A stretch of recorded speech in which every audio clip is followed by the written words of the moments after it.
Tonight on Difference of Opinion, who's the real winner when public assets like transport, power stations and Telstra are sold off?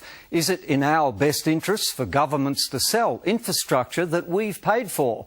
Or is privatisation the most efficient way to run public services and the only way to get new infrastructure built?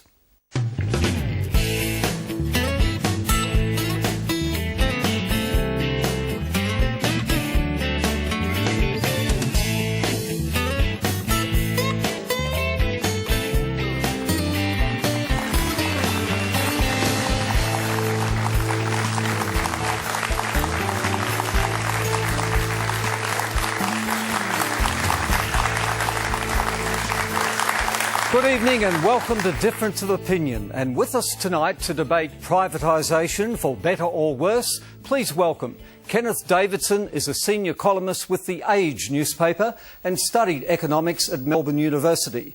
Gary Bowditch is Executive Director of Infrastructure Partnerships Australia, a former senior Treasury official and Head of International Economics with the Department of Foreign Affairs and Trade.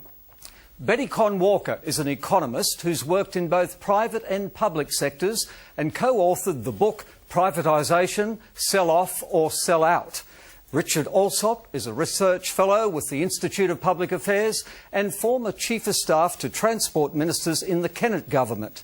And Roger Black is head of Deloitte Australia's National Infrastructure Group. He's worked in Africa and Europe, specialising in public-private partnerships. A very warm welcome to you all.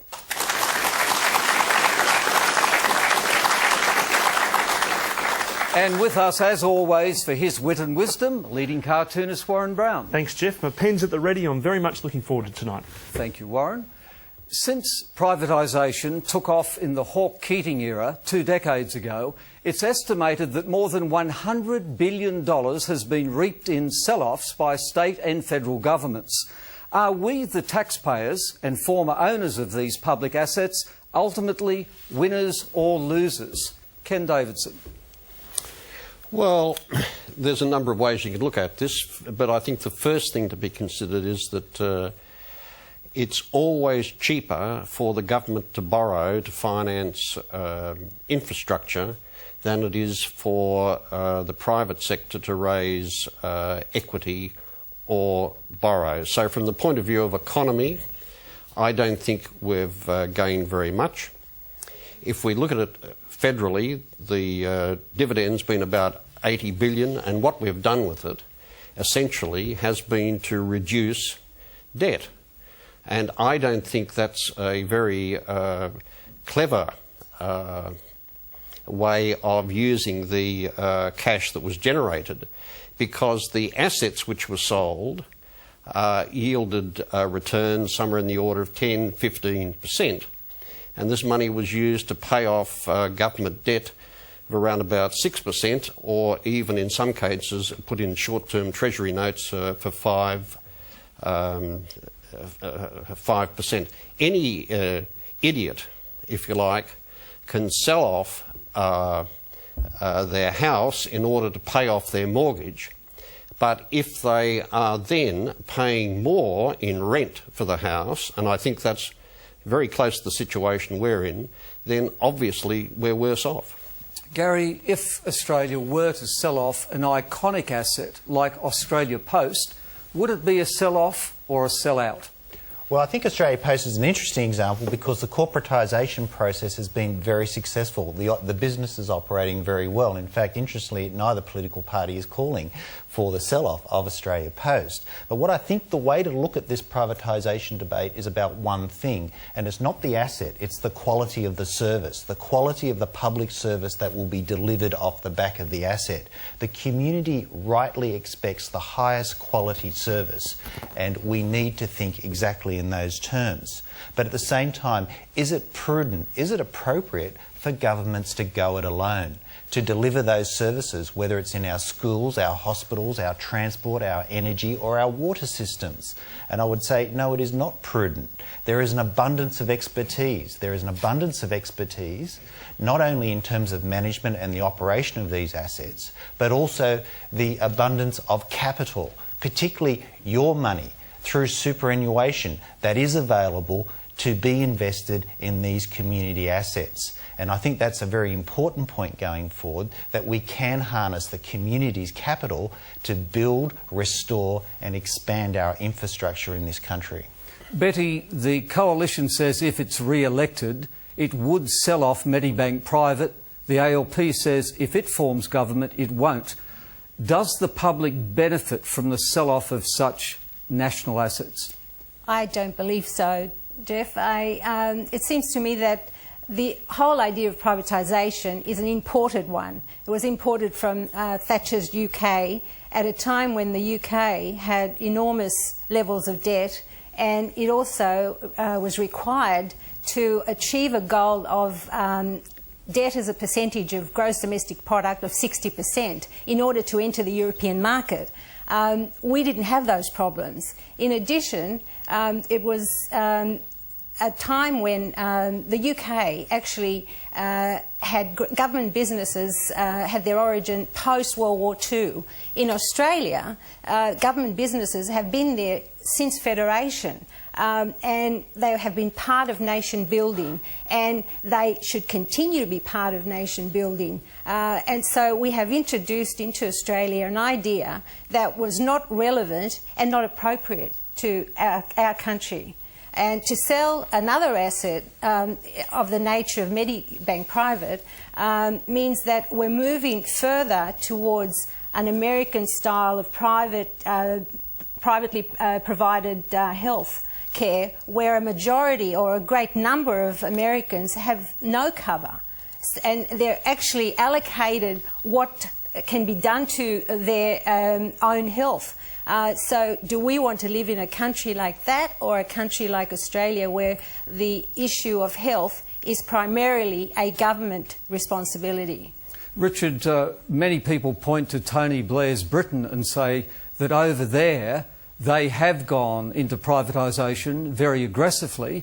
If you look at that area of health, what does the record show? Has it benefited their system? Well, I think the record does show that, and I think it's an interesting point, is that it is privatisation, while it might be an imported idea, it's been imported into over 120 countries around the world. Australia is not unique in going down the privatisation path. Privatisation is very much something that governments of all different types of persuasion have followed in around the world. As you say, the Blair government, the Clinton administration in the US privatised assets, Democrat administration at state and local level in the US have gone down that path. And generally, while there are examples of privatisations that have not been all that successful, the overwhelming evidence is that they have been successful, both in terms of economic return to government, but in terms of the service quality that's delivered, and also particularly in terms of innovation. And a good example in the Australian context of that, again in the sort of health areas, the old Commonwealth Serum Laboratories, which since they were privatised and become the company CSL, have gone and done some tremendous innovation, grown that business in a way which it would never have been able to grow if it had remained in government hands. Roger, can I put this to you? The CSL laboratories were once in the hands of the Australian people, but now, in a way, by giving that to a private enterprise, it means that research, for example, in the areas of blood disorders and so forth, that is now there solely for profit, whereas before I thought there might have been an argument that in the national interest you might keep that sort of laboratory. Jeff, I think that's right. I think, though, that there's a more fundamental issue involved here, and that is really that there are things that government is good at and there are things that the private sector are good at, and they don't necessarily overlap. And very briefly, government is good at regulating things, it's good at creating policy, it's good at developing vision, it's good at developing frameworks, and it's good at managing process. Government's not particularly good at delivering things and making things happen. The private sector is incentivised by delivering things. It's incentivised by managing things. It understands how to be innovative. I don't think that's a strong point in government. It's motivated by making decisions, and it's motivated and driven by providing services. So I see a world in which the two can coexist, where each side concentrates on the bits that they're good at and allows the other side to respond and provide the best outcome for everybody. Betty, in your book you looked into the early nationalisation of some of these assets. Let's stick to CSL. Did the sell-off of those serum laboratories benefit most Australians? Well, it seems to me that what it really was the private sector. The asset sold for $300 million. It's now valued at $18.3 billion. So we've transferred $18 billion worth of an asset to the private sector. But that aside, pricing aside, we have a situation now where a monopoly in blood products in Australia, which had the capacity to undertake research into areas where they are unique to Australia, various spider venoms, snake venoms. We're now in a situation where it's in the control of a privatised monopoly with the main aim and the main motivation being profit.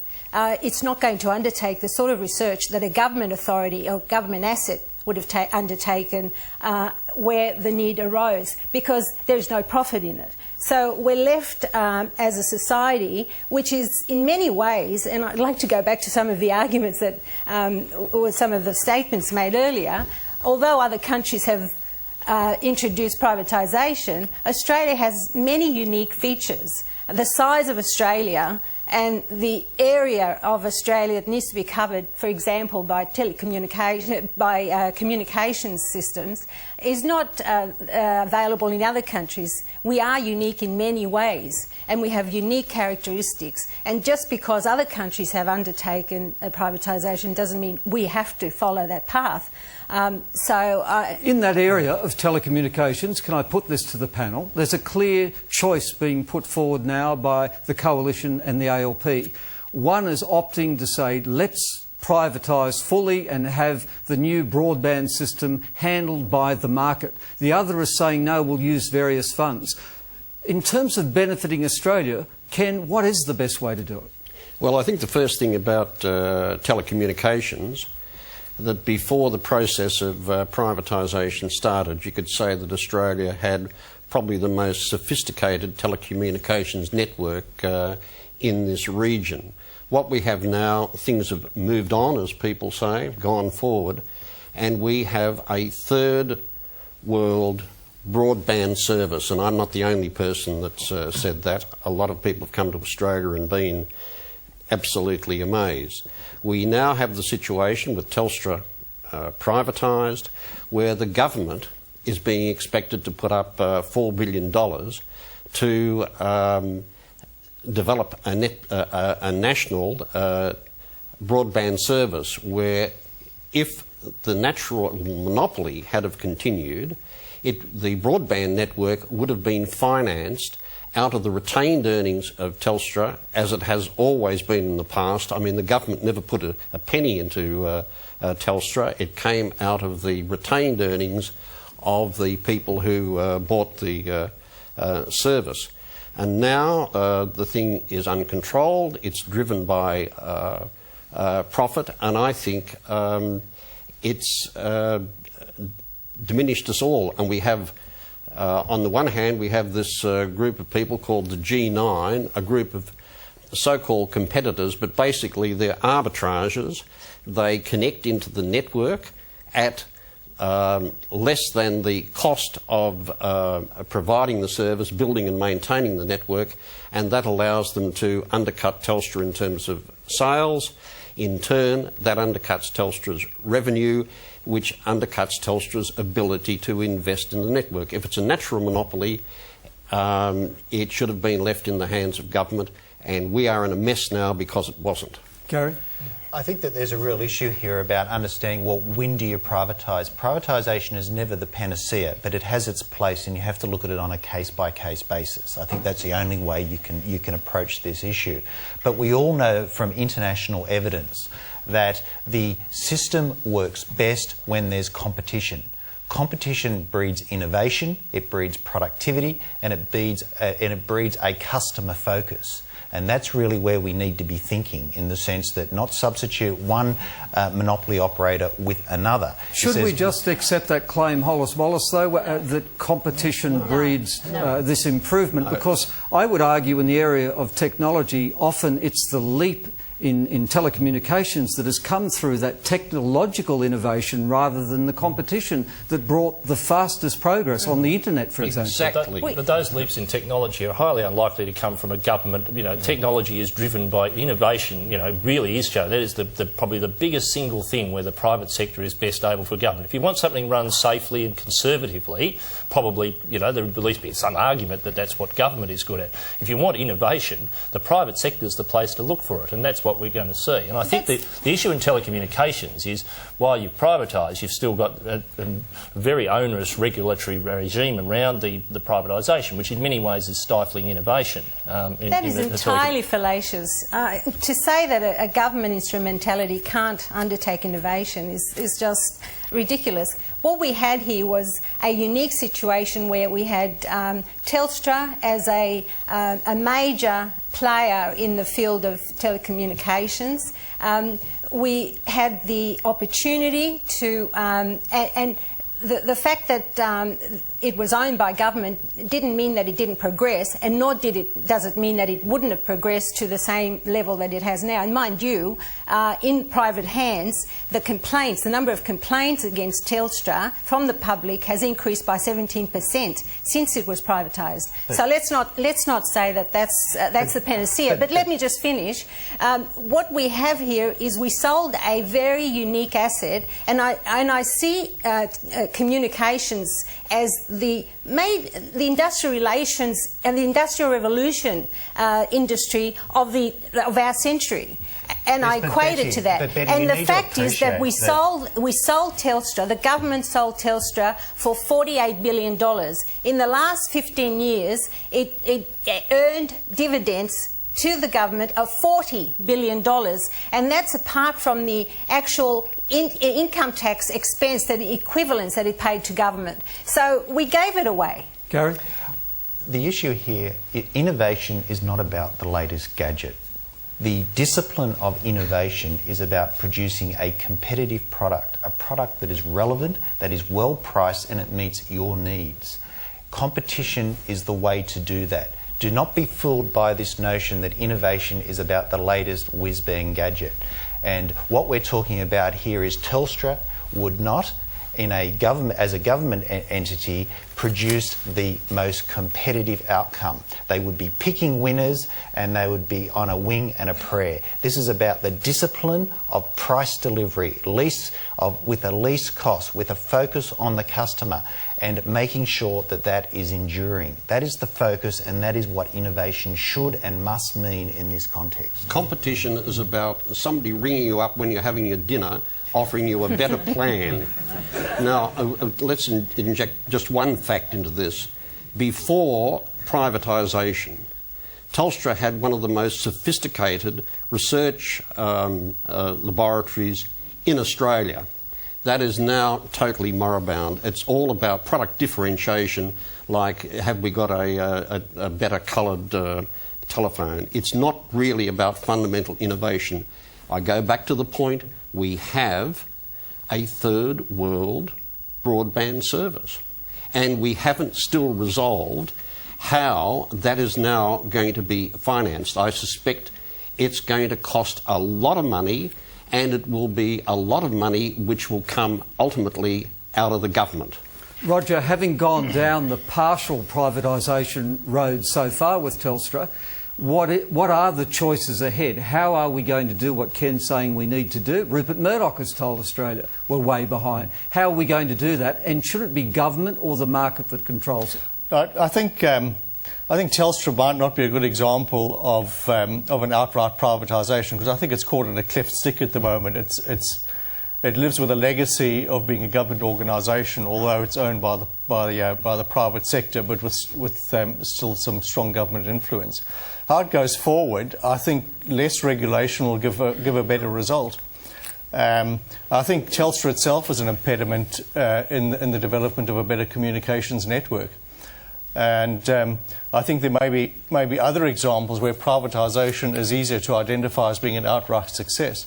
And examples include things like Qantas. I mean, Qantas was previously a government-owned organisation. It's now one of the world's best airlines. There's many other examples where privatisation has actually been a phenomenal success. I think Telstra might be a very misleading example to be looked at. To stick to Qantas for a moment, did Qantas only become one of the world's leading airlines when it was privatised? I don't think the record would show that. Well, it's certainly doing pretty good at the moment. Well, It's certainly pretty good let's look at the before. facts. Before privatisation, 1,900 flights a week. Yeah. After privatisation, 5,000 flights a week. Did they grow the business? 30% more people. Competitive airfares, better service. This is an exciting proposition. This is a proposition that worked. You look at the share price now.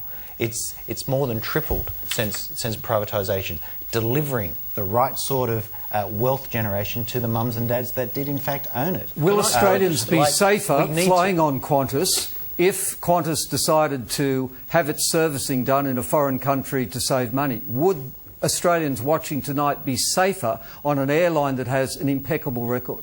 I think that what privatisation has done is enabled them to not only deliver that gold-plated safety that we all expect, but they've also been commercial. They've delivered a return. Now that is a compelling and proposition. Lost jobs. Don't forget I'm sorry, that. there's 30% more people employed now at Qantas than that in 1995. But there is work being done I'm sorry, that's just overseas that is factually not done incorrect. here. That is factually incorrect. It's not factually incorrect because you've just said that they are being serviced elsewhere. The planes are being serviced No, I didn't say elsewhere. that at all. But Can as I part just of the... introduce another point here about Qantas? What we were told with this privatisation and all the rest of them is that there would be, once it was sold through the share market, through the stock market and so on, the discipline of the market would improve the productivity of the service and we'd all be better off. But recently, you may recall, we had an attempt at a private equity takeover, which was recommended by the directors of Qantas, resisted by the shareholders too, I might add, and it was sold to people that by getting it out of the marketplace, the short-termism that is required in order to keep the share price up would no longer influence the people who control the private equity fund, and they could improve the quality of it. It seemed to me, going back fairly closely to the idea of when it was government-owned and when there wasn't shareholders looking over the shoulders of the directors and so on of the company.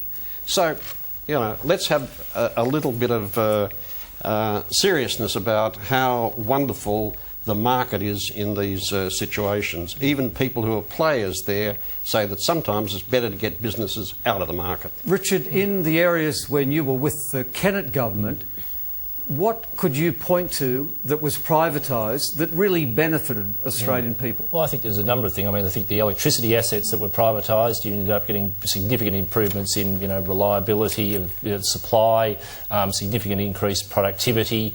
So that was a very clear thing, and you can see now that other states have followed the Victorian lead and gone down that path, and New South Wales is looking to do that at the moment. And in public transport privatisation, while in terms of the savings to the taxpayer weren't as great as perhaps what was expected in the privatisation, certainly on every indicator the quality of the service has improved significantly in public transport in Victoria. Now, people might, I think people have very short memories about how poor the service used to be, I think, and that often happens in a lot of these things. I mean, there is no doubt that both reliability has improved, punctuality has improved, all those indicators on public transport in Victoria have improved. And that's why the state Labor government, which was critical of the privatisation at the time, is now going to continue with, recently announced that they're going to continue and re-tender. I mean, they're not doing it because they would have had every reason to change it because they were critical of it in opposition. They're continuing it because they know it is providing a better service. Another fact here, when the public transport system was privatised the last year under the Kennett government, the subsidy was $250 million a year. Now the subsidy is $500 million a year. What you have is, and the network has been broken up. What you want is a system where the trains interconnect with the trams, interconnect with the buses, so you have a network. What we have now is separate services. They go their own way, and Can I just correct the facts? Both the Victorian Auditor General and a recent study by the reputable accounting firm Deloitte, which my friend here is from, has found that there's actually been the subsidy is exactly comparable to what it was in 98-99. So to suggest it's not comparing apples with apples to say that the subsidy is double. And on the coordination point, one of the things that has progressed since the original privatisation took place is the establishment of Metlink, which is a body to which all the owners of public transport services participate that provide that sort of Richard, coordination. let us ask the audience about this point that you two are debating. Sell off, sell out. Those of you that have ridden on these transportation systems, tell the rest of Australia, does it work? Does it really benefit? Yes, sir. I think I'm glad you raised the issue of public transport, because it's a classic example of the furphy that the private sector does things more efficiently. Anyone who catches that system, who actually relies on it to get to and from work, would totally disagree with that. We're paying billions in dollars in subsidies to private companies, and it's for what end? And as it's governed by the profit motive and not service to the customer, and that's been clear to anyone who's caught these trains and trams. We have another comment here. Yes, yeah, sir. Jeff, public service might be an example where it should be in public hands, perhaps, but there's plenty of other assets owned by the government that have been sold over the years, such as banks, that the state banks each state used to own a bank, and they went into risky areas that the public taxpayer should never have had exposure to. They lost a lot of money, but if you were a private person and wanting to take a risk through a Macquarie Bank or whatever, you can personally expose yourself to that risk. But it shouldn't be every taxpayer that gets that huge risk on their shoulders. Betty, in your book, you write, you give your Wooden Spoon Award, I think, to the State Bank of New South Wales for the silliest sell-off of all time. The silliest sell-off. What happened in New South Wales under the previous coalition government, the State Bank was sold for a headline price of about just under $600 million. The only problem with that was it was undertaken on a very secretive and fallacious report, which was not made public to the Parliament until later on. But the main issue is the government retained responsibility for a $13 billion loan book, which meant that after the first $60 million of bad debts, the government was responsible for meeting all bad debts from there on. So what we're left with by 6 or 7 years later was the government was left with $80 million out of the price of the sale of that state bank. And that was less than 1 year's worth of profit when it was sold to the private sector. And subsequent to that, when Colonial Mutual, which bought it, merged with the Commonwealth Bank, it was valued at $2.7 billion. We're going to have another comment. Yes, in the front row. I actually used to be a tram conductor, and having seen the sell-off of our public transport, the privatisation has been absolutely devastating. It's actually cost taxpayers money $1.2 billion more than if it had stayed in public hands. And really what we see is not an emphasis on service provision, but actually an emphasis on making money and revenue collection. The question I would like to ask the panel is, how can we justify corporate welfare, because that's really what it is, when the vast majority of Australians, and specifically Victorians, when it comes to public transport, oppose it? Could I respond on that? The 1.2 billion figure is from the same report that I imagine that Ken was quoting from, which, as I say, has been proved to be wrong by the Auditor-General and by the report from Deloitte. But I think the bottom line is with Victorian public transport, is it has had by far the most significant patronage growth of any public transport system in Australia. So the customers are voting with their feet when it comes to public transport. If privatisation has been so bad, why is it that in Victoria patronage has been growing at over 10% per annum, whereas in a comparable system in Sydney it's growing by less than 3%? That's the question that people have to answer. Before we take the train to the next issue, Warren Brown, where has your pen taken you on privatisation? Well, nevertheless, Jeff, judging by the response from the audience here tonight, the sell-off of public transport doesn't seem to be much of a winner. And I have a cartoon here, and this is what it was like before the sell-off, and here's before privatisation. Here's a ticket seller saying, "What do you want?" And after privatisation, this is what it is. What do you want, sir? And simply, judging by the sound of things, I'm trying to sort of come up with what privatisation really means, the principle of it. And here's a little boy who looks sort of similar, I guess, to the Prime Minister, representing governments from all over Australia. And here's his dad crying, and the little boy is saying, I went to the market and sold the cow for a handful of beans. And that's the principle of privatisation.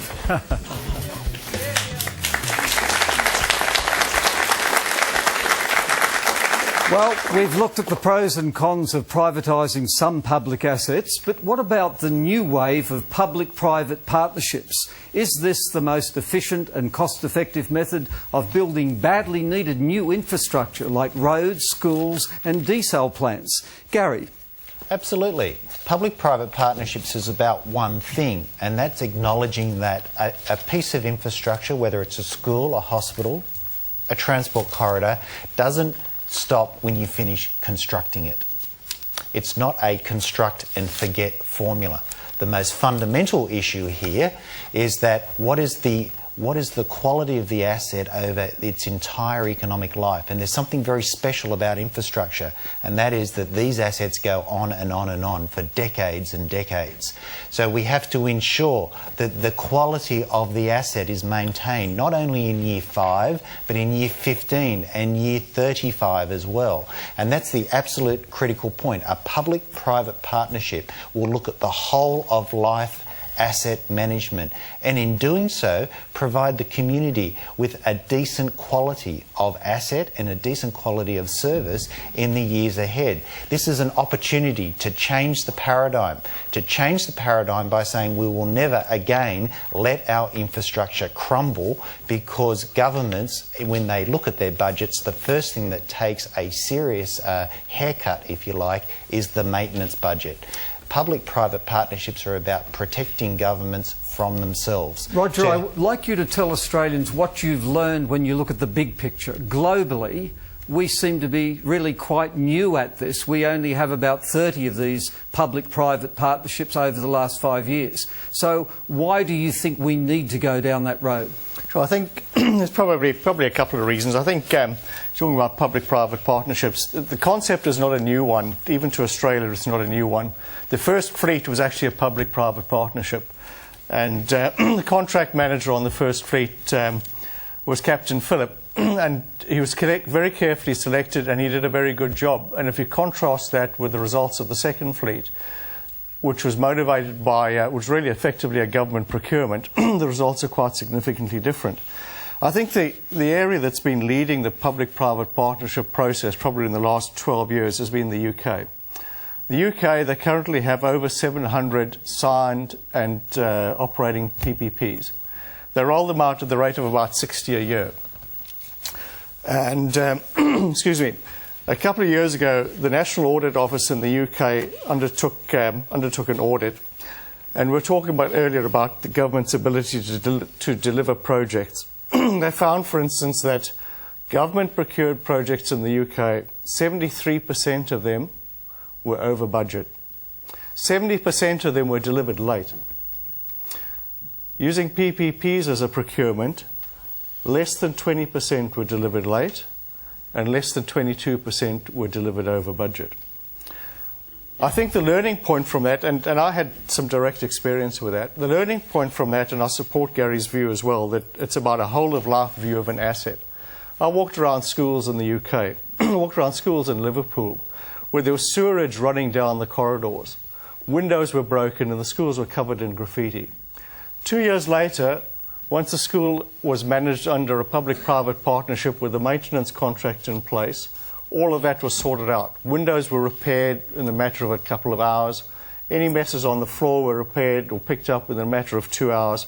Graffiti was removed overnight. The quality and the content of the schools improved immediately. Ken, can you come in here and explain, in New South Wales and Victoria, it seems that states are moving into these public-private partnerships with schools. How would it work here, and would really pupils and their families benefit from going down that approach? Well, let's just say this about public-private partnerships. The main benefits that can be captured from this can be captured by traditional financing. The financial engineers who organise these projects will, in general terms, employ the same contractors to build the physical infrastructure in exactly the same way the government would. The difference is that when the government does it, it's through open tender, which at least allows public scrutiny of the process. Public-private partnerships, because they are very expensive to run in Australia. There's really only about 3 or 4 banks that are seriously engaged in it. Commercial in confidence is always the argument for not allowing these things full exposure. When you have commercial in confidence and secrecy, that's the first step towards bad government and ultimately corruption, in my opinion. I just have to fundamentally disagree with you there. Just on the basic point, my organisation undertook a review of 50 transactions recently, and we wanted to compare the difference between public-private partnerships and traditional procurement. We hit a roadblock. The roadblock was that the traditional procurement was so opaque, we were finding it extremely difficult to get any information that was meaningful about the performance of the traditional procurement. So you may say that you don't like public-private partnerships, that's your choice.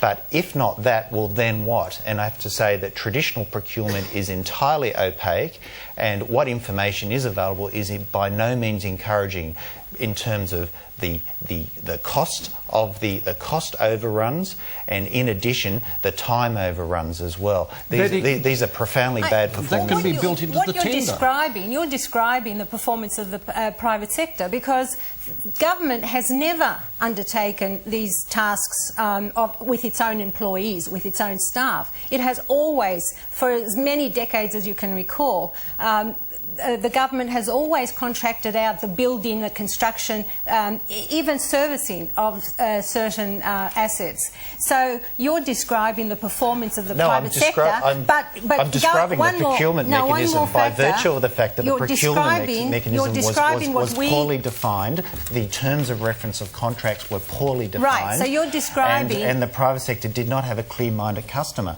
The advantage of public-private partnerships, as is happening now with some of the hospital procurements, is that there is a rigorous process underway, a process which will ensure that the contracts are watertight. And this goes to the heart of it. That's why these programs will be delivered on time and on budget, because every rock has been turned over. What we are describing is a public sector which is not capable of dealing with the private sector. And that has been the case for a number of years now.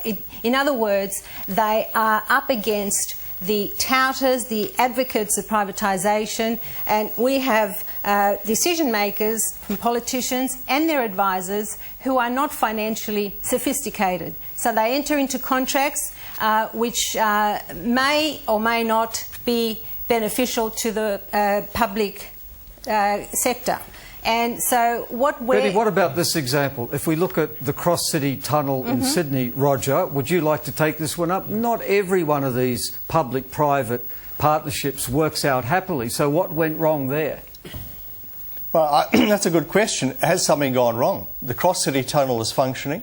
There's cars using it. People are paying tolls to use it every day. It's gone wrong? I don't know if it has. What has gone wrong, Jeff? Sorry, as a Sydney signer? Finished. Some people have lost some money. The private sector have lost some money. But the taxpayers have lost money. It's not an example of a bad project. Taxpayers have not lost money, and the project is delivering what it was designed to do. So you would argue, on the contrary, that the risk was handed off to the private... The risk was handed on to the private sector in full. The private sector carried the risk. The private sector has lost its money. The project is delivering as it was planned. So, finance risk may be able to be transferred to the private sector, but the government is still responsible for the schools if something goes wrong. They're still responsible for the hospitals if something goes wrong, and so on. Those responsibilities cannot be avoided by the government. The private sector can walk away if they find that it's the business that they took up is not as profitable as what they thought, And that happened. and their financial responsibility is limited to the amount of equity that's in the business. It's not. It's certainly not unlimited. There was a study done in Victoria by Peter Fitzgerald of 8 PPPs, and his conclusion was that as those PPPs cost 350 million more than they would have cost if they had been done financed in the traditional manner, and those conclusions have never been challenged. The Sydney Airport link is another example of a PPP that was constructed so that the public sector would have taken 23 years to get its money back. The private sector would have received all its money back within 3 years, had all the assumptions been correct. They were not correct, but at the same time, the then coalition government had handed over the risk had retained the risk, so that when it went off the rails, so to speak, the government had to trump up a reported $800 million. Can we bring you in, Richard? Yeah. Is the basic thing that is happening here is particularly state governments are deciding that they don't want to borrow more money. Maybe they're wary about their credit rating, so they shelve the risk off to somebody else. But why shouldn't they go into a bit more debt if they're investing in infrastructure? Where did we get locked into this Thatcherite thinking about debt? Well, I mean, I think, you know, there's not to say that governments can't go into debt from time to time, but I think what we're seeing with the PPP model is actually a better alternative, and it provides all sorts of ways that people, for instance, using the schools example, where principals of schools can focus on achieving educational outcomes rather than having to worry about school maintenance. People running a hospital can focus on health outcomes rather than having to worry about the sort of the infrastructure of the hospital as such.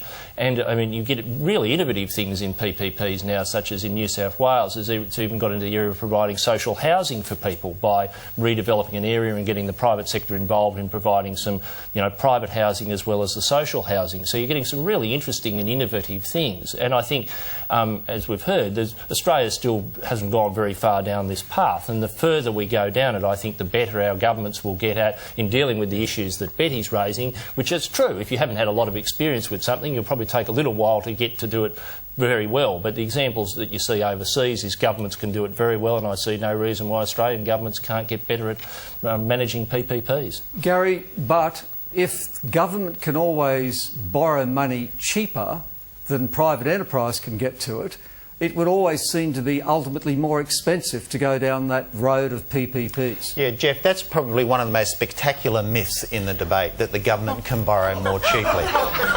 And the reason for that is, let me put it to you. The governments borrow at the sovereign risk borrowing rate, which is around a quarter of a basis point lower than the private sector. But do not be fooled for a minute that the sovereign risk borrowing rate, which is also known as the risk-free rate, is the cost of capital. Because be assured of one thing, that the cost of capital involves project risk. You may recall the Collins-class submarine. When they put it in the water, that was a government project. The US Navy described it as the equivalent of an underwater rock concert. That is project risk, ladies and gentlemen. The remediation of that was $5 billion. Yes, it was financed at the sovereign risk rate. Who can get the cheapest money? Well, obviously the government can, and the government only has to pay. Well, the government.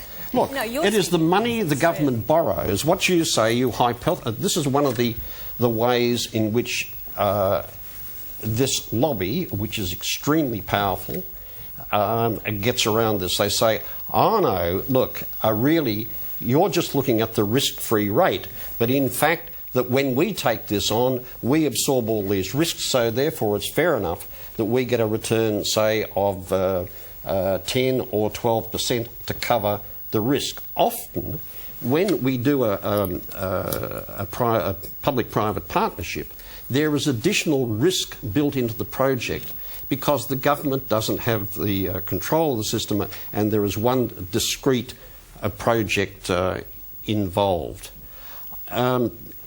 it's just amazing. I mean, the government can borrow money at the long-term bond rate. That's the cost to the government. There was a big argument about this in the Fitzgerald report, and he said the cost of money to the government is the cost of borrowing the money.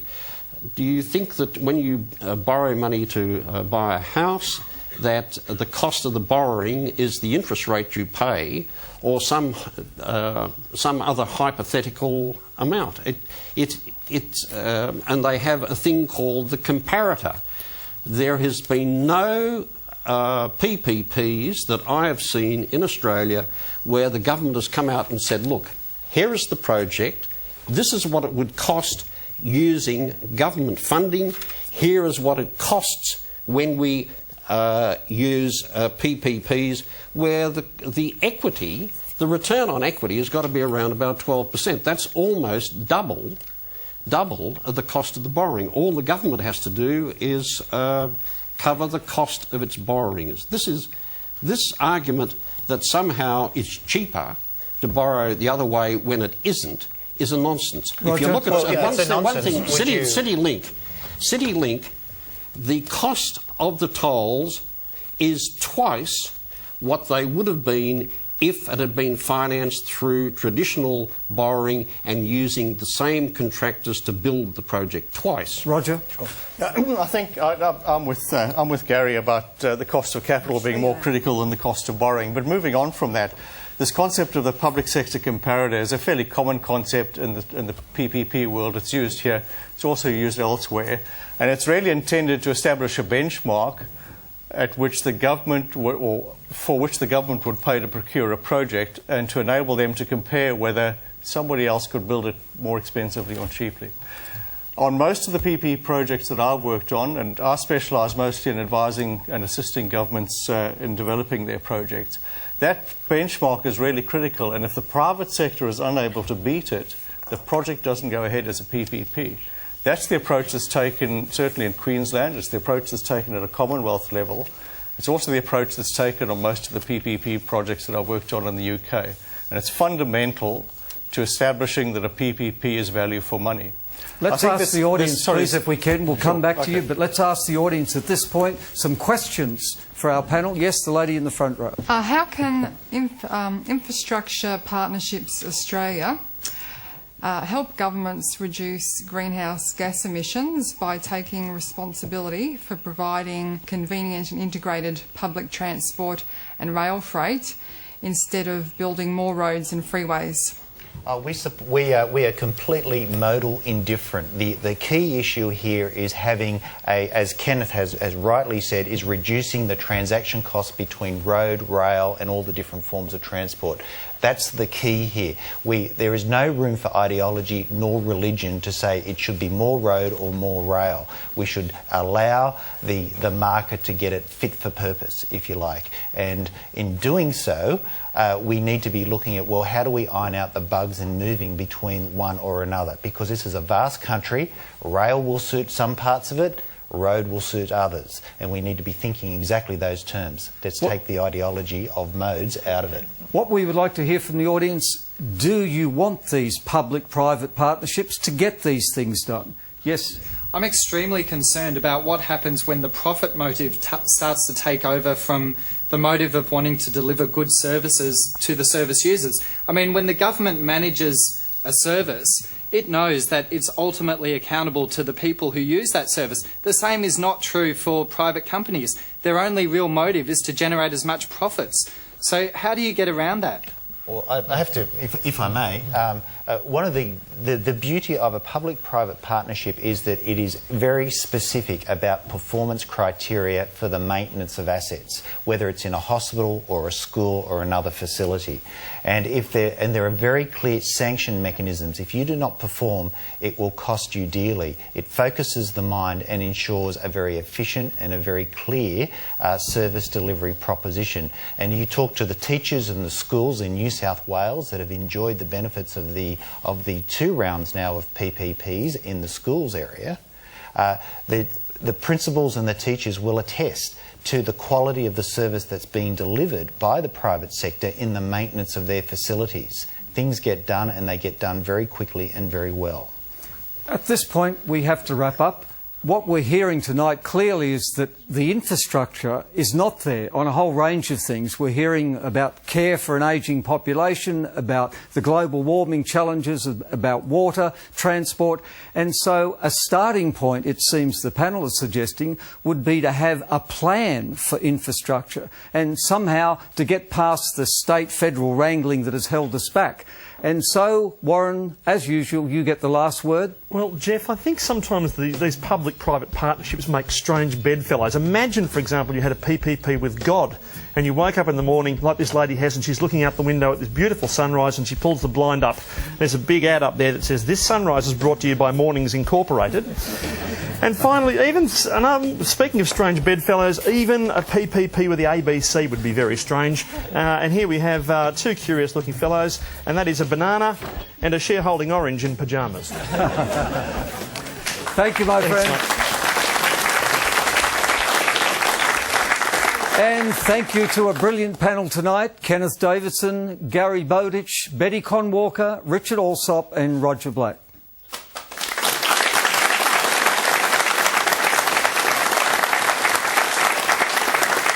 If you'd like to see the highlights of tonight's complex debate and have another grin at Warren's cartoons, please go to our website at abc.net.au/TV/difference of opinion, and while you're there, add your comments. And if you're here in Melbourne next Thursday and would like to be in our studio audience, please call 1800 502 404. And I hope you can all join us next week when we sort out those policies, promises and pork barrelling that we've been presented during the election campaign. Who are the big winners? Who'll miss out? And what's in this election goodie bag for you? On election eve, our expert panel will put the policies to the test. That's next week. Until then, don't forget to visit our website to voice your opinion and keep on speaking up.